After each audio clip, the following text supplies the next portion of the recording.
안녕하세요. 구속의 경륜 108번째 시간입니다. 지난 시간에 우리가 요한계시록 17장을 연구를 쭉 이어서 해오고 있는데요. 오늘도 역시 요한계시록 17장에 대해서 이어서 연구를 해보도록 하겠습니다. 오늘은 이 붉은 짐승의 비밀에 대해서 자세히 연구를 해보도록 하겠습니다. 우선 요한계시록 17장 8절 말씀부터 읽어보도록 하겠습니다. 내가 본 짐승은 전에 있었다가 시방 없어나 장차 무적행으로부터 올라와 멸망으로 들어갈 자니 땅에 거하는 자들로서 창세 이후로 생명책에 농명되지 못한 자들이 이전에 있었다가 시방 없어나 장차 나올 짐승을 보고 기히 여기리라 라는 말씀이 있는데, 이 요한이 본 이 붉은 짐승은 전에 있었다가 시방은 없다고 합니다. 그리고 장차 미래에 무적행으로부터 올라온다고 말씀하셨고, 그리고 무적행으로부터 올라오지만 결국에는 멸망으로 들어갈 자다 라고 이렇게 힌트를 주고 있습니다. 이 붉은 짐승은 요한계시록 12장 3절에 나오는 붉은 용과 동일한 모습임을 우리가 이미 알게 되었는데, 우리 계시록 12장 3절에 보시면 이 붉은 용은 사단임을 말씀하고 있는데요. 그래서 이 계시록 17장에 나오는 이 붉은 짐승은 요한계시록 12장에 붉은 용, 사단이라는 사실을 우리는 짐작을 하게 되는데요. 그런데 한 가지 이 다른 점은 계시록 12장 3절에 나오는 이 붉은 용과 계시록 17장 8절에 나오는 이 붉은 짐승, 이 짐승의 다른 점이 뭐냐면, 이 12장의 붉은 용은 7머리에 면류관이 있다고 나와 있어요. 이 붉은 용은 7머리에 면류관이 있고, 물론 붉은 용도 7머리에 10뿔이 있지만 12장의 붉은 용은 7머리에 면류관이 있고, 그리고 계시록 17장에 나오는 붉은 짐승의 7머리에는 면류관이 없다는 것이 다릅니다. 정리를 해보자면, 계시록 12장의 3절의 이 붉은 용은, 이 붉은 용이 7머리와 10뿔이 있었죠.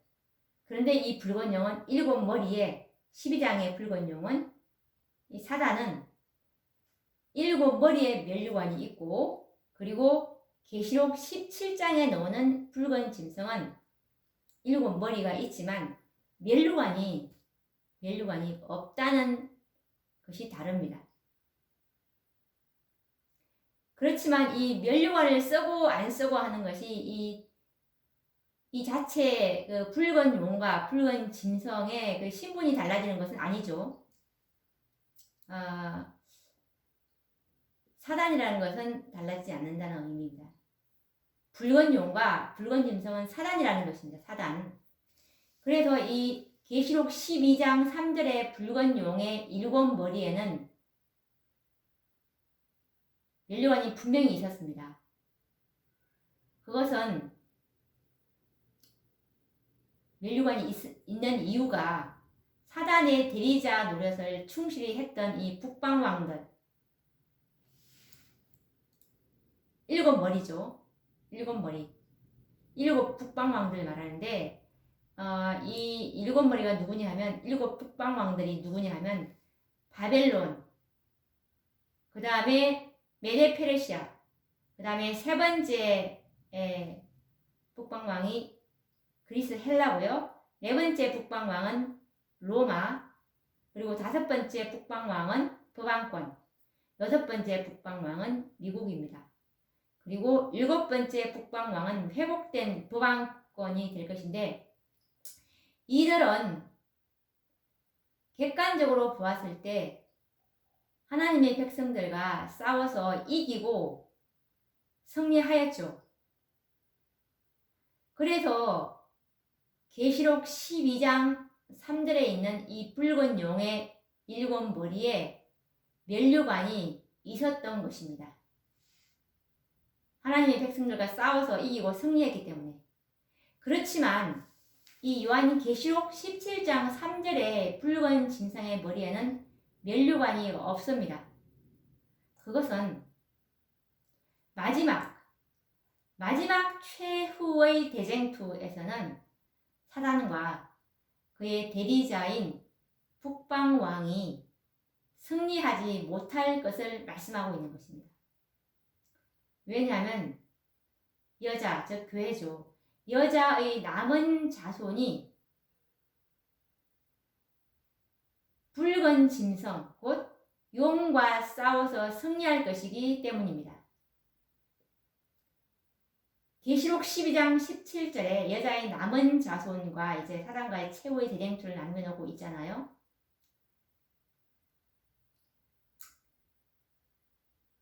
그래서 이 사탄과 남은 자손의 이 싸움에서는 사단이 면류관을 쓸 수가 없기 때문에 최후의 대쟁투에서는 계시록 17장 3절에 있는 붉은 짐승의 머리에는 면류관이 없다는 사실입니다. 예컨대 이 계시록 17장에 언급된 붉은 짐승과 계시록 12장에 나오는 붉은 용, 사단은 분명히 같은 존재임이 확실시 되지만 의문점은 또 여전히 남아있죠. 왜냐하면 계시록 17장에 나오는 붉은 짐승을 설명하면서 뭐라고 말했냐면, 전에는 있었지만 시방은 없는 존재로 설명하고 있기 때문에 우리는 혼란스럽게 얘기할 수도 있습니다.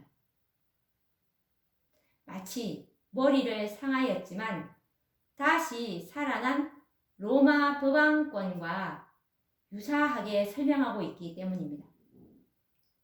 뿐만 아니라 이 붉은 짐승을 설명하면서 이는 여덟째 왕이니 일곱 중에 속한 자라고 계시록 17장 17절에서 설명하고 있기 때문에 우리는 더욱 혼란을 겪을 수가 있습니다.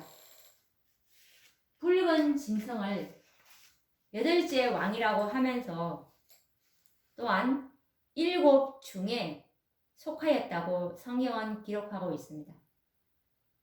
그래서 어떤 사람들은 이 계시록 17장에 나오는 음녀와 붉은 짐승을 모두 동일하게 로마 법왕권으로 해석을 하시는 그런 실수를 범할 수도 있는데요. 이렇게 해석하는 분들이 너무나 많습니다.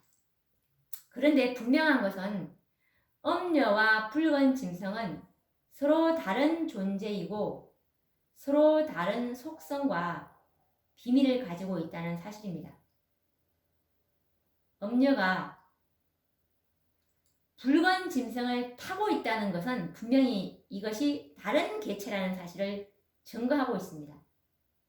음녀랑 붉은 짐승은 이렇게 서로 분리되어서 이 음녀가 붉은 짐승을 타고 있어요.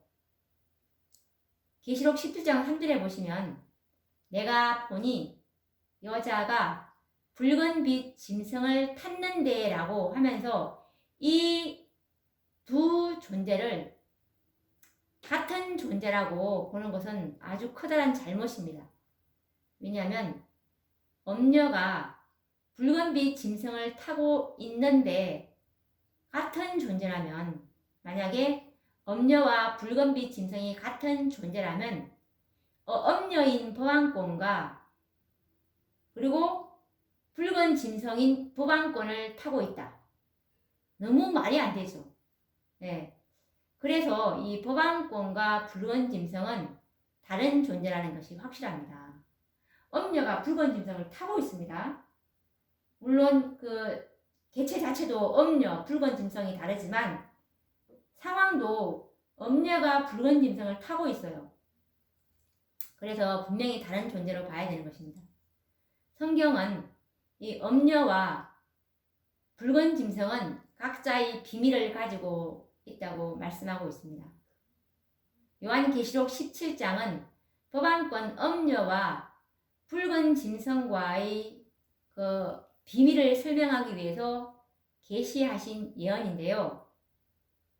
마치 그리스도는 신랑이요 그의 교회는 순결한 여인으로 표상하는 것과 같은 대비를 이루고 있는데, 그래서 이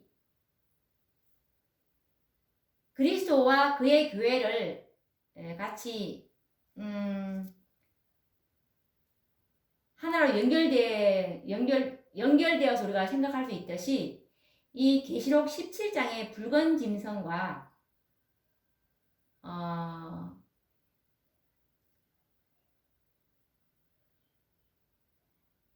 계시록 12장에 나오는 붉은 용은 동일한 존재라는 사실을 우선 우리는 인정하고 계속 연구해 보도록 하겠습니다. 그리고 의문점이 뭐가 있냐면 이 붉은 짐승이 전에는 있었어요. 그렇지만 시방은 없어요. 과거에는 있었고 현재는 없고, 그리고 미래에 장차 무적행으로부터 올라와서 멸망으로 들어갈 자라고 말씀하고 있습니다.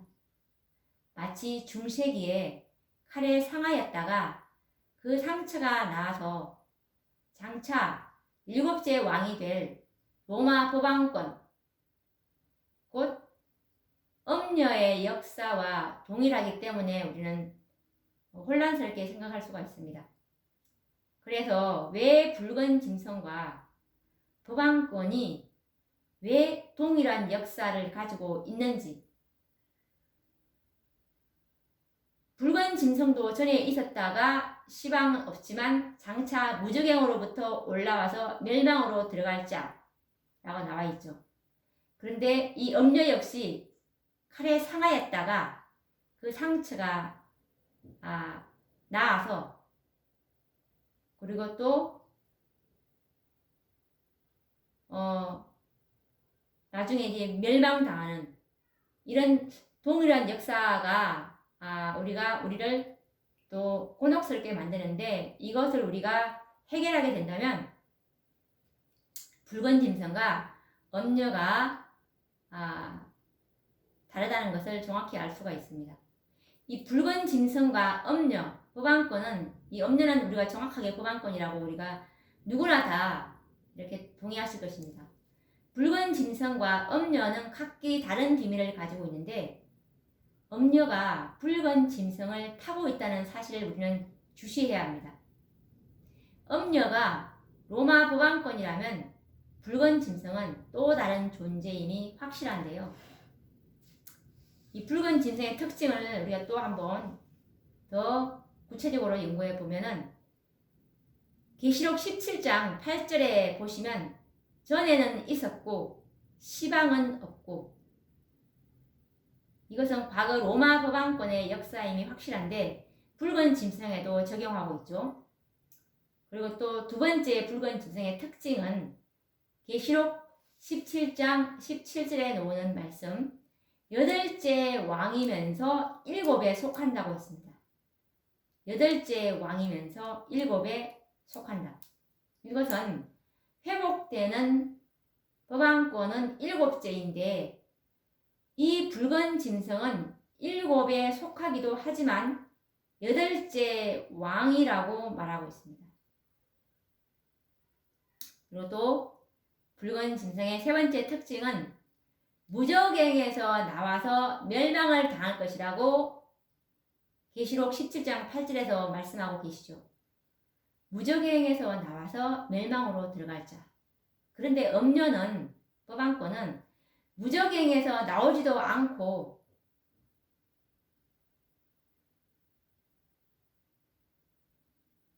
멸망을 당합니다. 나중에 이 붉은 짐승과 이제 열국이 엄녀를 미워하여 불로 살리라 라고 17장 계시록 17장에 나와 있지 않습니까?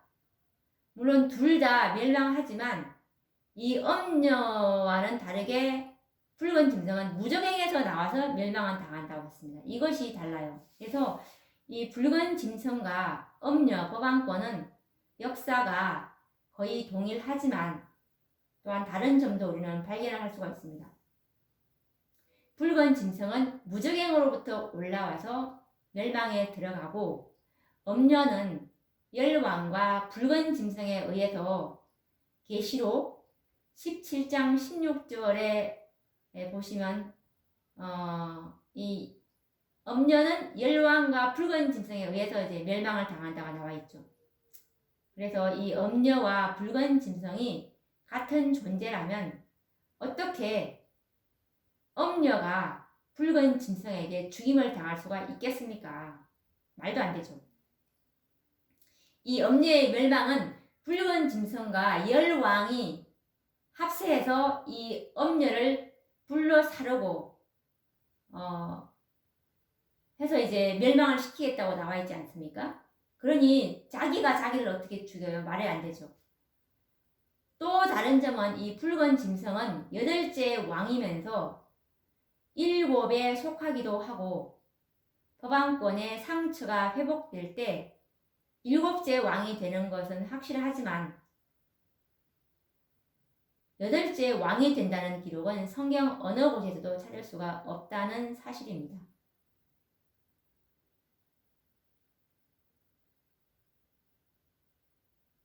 다시 한번 우리가 말씀을 확인해 보도록 하겠습니다. 요한계시록 17장 8절에 보시면 이 붉은빛 짐승에 대해서 설명을 하고 있는데 내가 본 짐승은 전에 있었다가 시방 없으나 장차 무적행으로부터 올라와 멸망으로 들어갈 자니 라고 말씀하셨고 그리고 이 엄녀의 멸망은 어떻게 이루어지냐면 계시록 17장 16절에 보시면 내가 본 바 이 열뿔과 짐승 붉은 짐승이 엄녀를 미워하여 망하게 하고 벌거벗게 하고 그 살을 먹고 불로 아주 사르리라 라고 말씀하고 계십니다.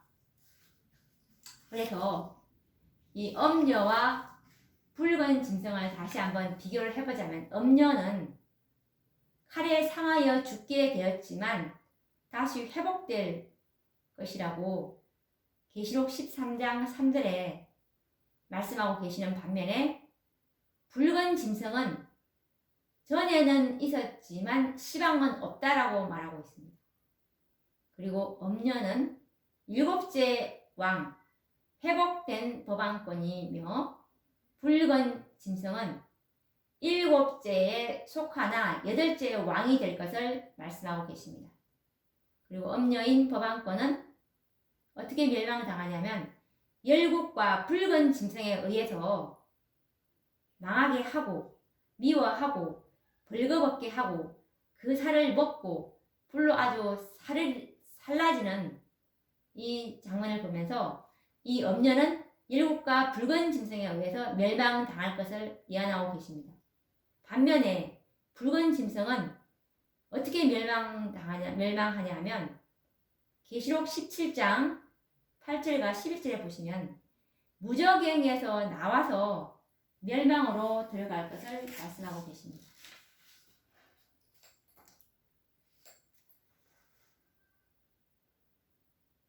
그러면 이 붉은 짐승이 8째 왕이지만 7 중에 속한다. 이 말은 우리가 어떻게 해석을 해야 할까요? 계시록 17장 11절에 보시면 전에 있었다가 시방 없어진 짐승은 8째 왕이니 7 중에 속한 자라. 저가 멸망으로 들어가리라. 라고 말씀하고 있습니다. 붉은 짐승이 어떻게 8째 왕이면서 7째에 속하게 되는지 그 비밀을 우리가 알아봐야 되겠죠. 전에 있었다가 시방 없어진 짐승은 8째 왕이니 7 중에 속한 자라. 저가 멸망으로 들어가리라. 이 말씀을 보면은 나폴레옹 혁명정부에 의해서 칼에 상하여 죽게 되었지만 다시 회복될 법왕권의 역사와 붉은 짐승의 역사가 동일하다는 것을 알 수가 있습니다. 그러면 왜 붉은 짐승과 법왕권의 역사가 동일한지 연구를 해보도록 하겠습니다. 만약에 이 붉은 짐승과 법왕권의 역사를 동일하게 해석할 수 있는 이유와 근거를 우리가 성경과 예언의 신에서 찾을 수만 있다면 이 비밀은 쉽게 풀려질 것이라고 믿는데요.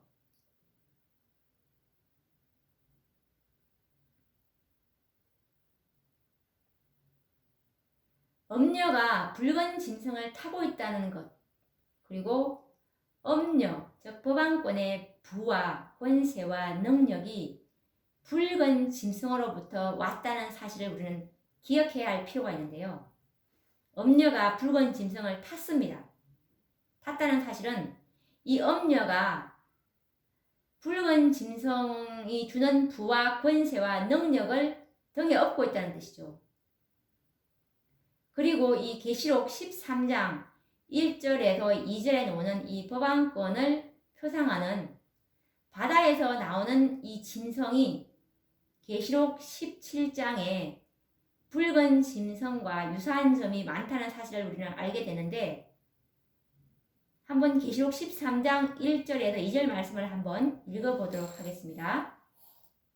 내가 보니 바다에서 한 짐승이 나오는데 뿔이 10이요 머리가 7이라. 똑같죠? 계시록 17장에 나오는 이 붉은 짐승 역시 그 몸에 이 뿔이 10이고 머리가 7이었어요. 이것 똑같습니다. 계시록 13장 1절에 나오는 이 한 짐승도 역시 뿔이 10이고 머리가 7이에요. 그 뿔에는 10 면류관이 있고 그 머리들에는 참남된 이름들이 있더라. 내가 본 짐승은 표범과 비슷하고 그 발은 곰의 발 같고 그 입은 사자의 입 같은데 용이 자기의 능력과 보좌와 큰 권세를 그에게 주었더라. 여기서 계시록 13장 1절에서 2절에 나오는 이 바다에서 나오는 한 짐승, 우리가 다 로마 법왕권이라는 것은 다 우리가 지금 동의하고 있는데, 이 한 짐승이 바다에서 나오는 한 짐승은 뿔이 10이고 머리가 7입니다. 그리고 이 짐승은 뿔에 10 면류관이 있어요. 뿔이 10이죠. 그러니까 10뿔의 면류관이 있다는 뜻이에요. 아까 계시록 12장에 나오는 이 붉은 용은 뿔이 아니라 그 머리에 7 머리에 면류관이 있던 반면에 이 계시록 13장 1절에 나오는 이 바다에서 나오는 한 짐승 로마 법왕권은 그 10뿔에 10 면류관이 있다는 사실을 우리가 알 수가 있는데, 그리고 그 7 머리가 있는데 그 머리에는 참남된 이름들이 있고, 그리고 이 짐승은 표범과 비슷하고 그리고 그 발은 곰의 발 같고, 그리고 그 입은 사자의 입 같고, 그리고 용이 자기의 능력과 보좌와 큰 권세를 이 로마 법왕권에게 주는 그 사실을 우리가 알 수가 있습니다. 이 용은 붉은 용, 사탄이죠. 그래서 이 과거 로마 법왕권이 하나님의 율법을 짓밟고 이 변경시켜서 하나님보다 자신을 더 높인 참남된 역사를 우리는 알고 있는데, 하나님의 율법을 변경시키는 것은 하나님의 권위를 짓밟는 것이고, 인생들로 하여금 변경된 율법을 지키도록 함으로 하나님보다 자신을 더욱 높이려고 의도하였던 것입니다.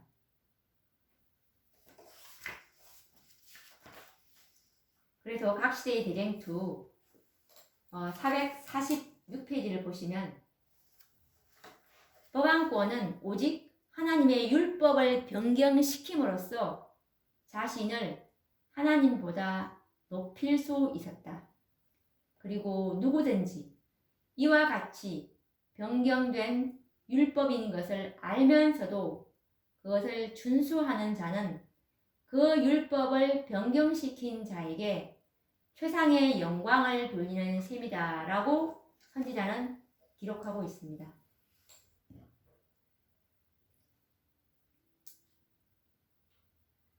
과거 중세기의 법왕권은 다니엘서 7장 25절 말씀처럼 말로 지극히 높으신 자를 대적하며 또 지극히 높으신 자의 성도를 괴롭게 할 것이며, 그가 또 때와 법을 변개코자 할 것이며, 성도는 그의 손에 붙임 바 되어 한 때와 두 때와 반 때를 지내는 동안에 법왕권은 참으로 이 지상에서 왕노릇하였죠. 이와 같은 권세가 바로 붉은 용인 사단이 그에게 준 권세였습니다. 이처럼 법왕권이 지상의 최상권을 가지고 있었던 1260년 동안 이 사단인 붉은 짐승은 동시에 지상에서 왕노릇하였던 것입니다.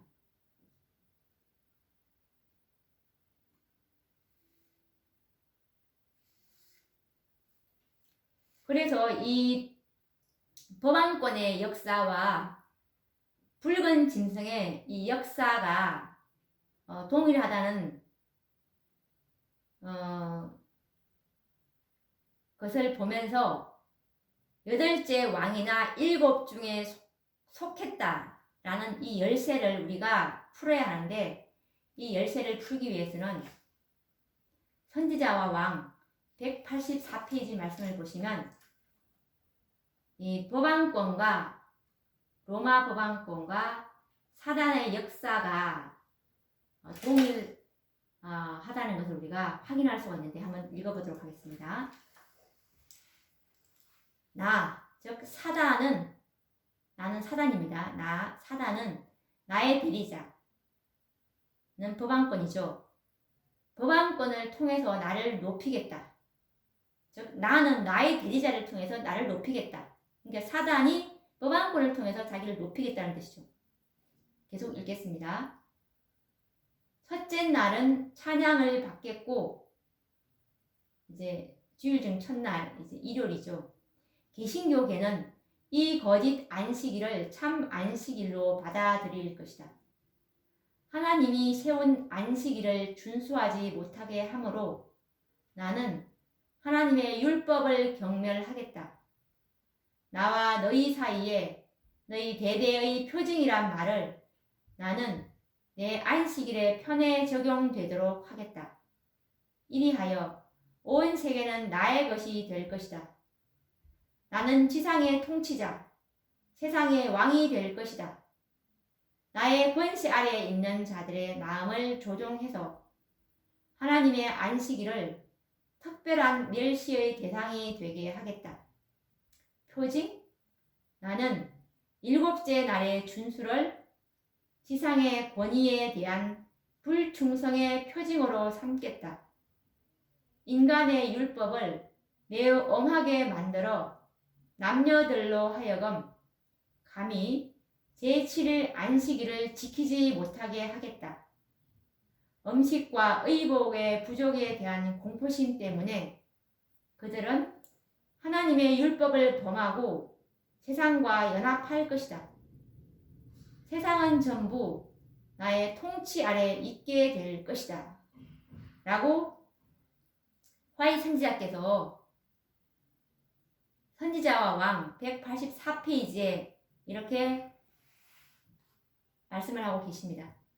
이와 같은 이 증언의 말씀에 의하면 중세기의 법왕권이 지상의 왕권을 가지고 있었던 1260년 동안 사단은 실제적인 지상의 왕이었음을 알게 됩니다. 자신이 실제적인 왕이었고 이 법왕권은 자기 대리자로 내세운 것이죠. 마찬가지로 법왕권이 지상권을 잃어버리게 되었을 때 사단도 실제적인 왕권을 잃은 것이나 다름없게 되었던 것입니다. 그래서 이 붉은 짐승은 법왕권의 세력이 끝남과 동시에 사단의 왕권도 끝났으므로 요한계시록 17장 17절에는 전에 있었다가 시방 없어진 짐승이라는 이 말씀이 붉은 짐승에게도 동일하게 적용되는 것입니다.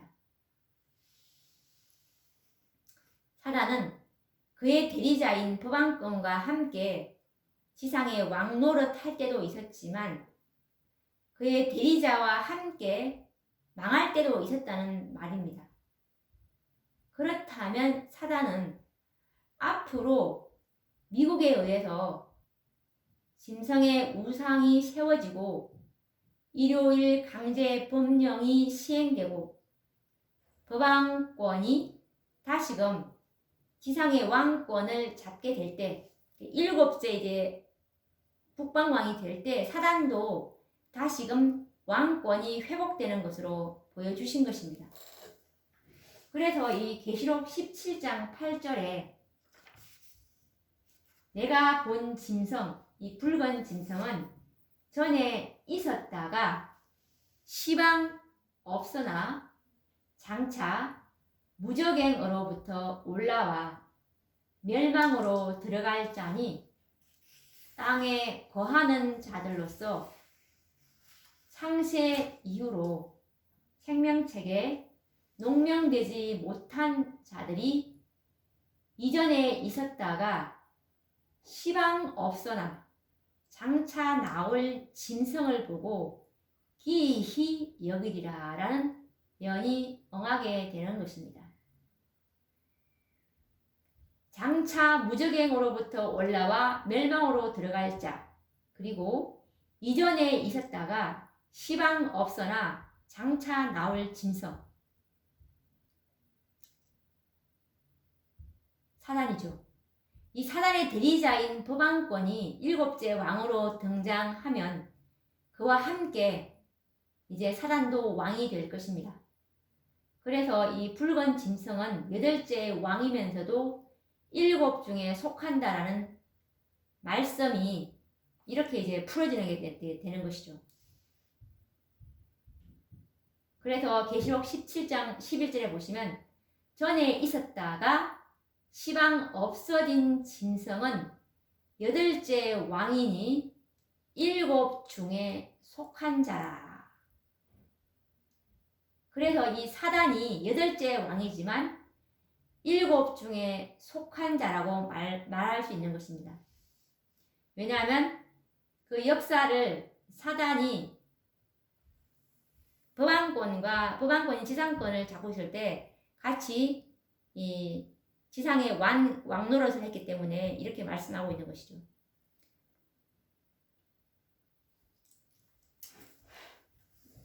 우리가 이 다음 시간에도 이 붉은 짐승 이 연구를 좀 더 해야 합니다. 다음 시간에는 우리가 붉은 짐승이 또 특징이 무적행에서 올라와서 멸망으로 들어간다고 했는데 이 붉은 짐승이 무적행에서 올라온다는 의미가 무엇인지 이 붉은 짐승이 사단이라는 것에 대한 더 확실한 이 성경과 증언의 말씀으로 또 다음 시간에도 연구를 해보도록 하겠습니다. 다음 시간에 뵙도록 하겠습니다. 감사합니다.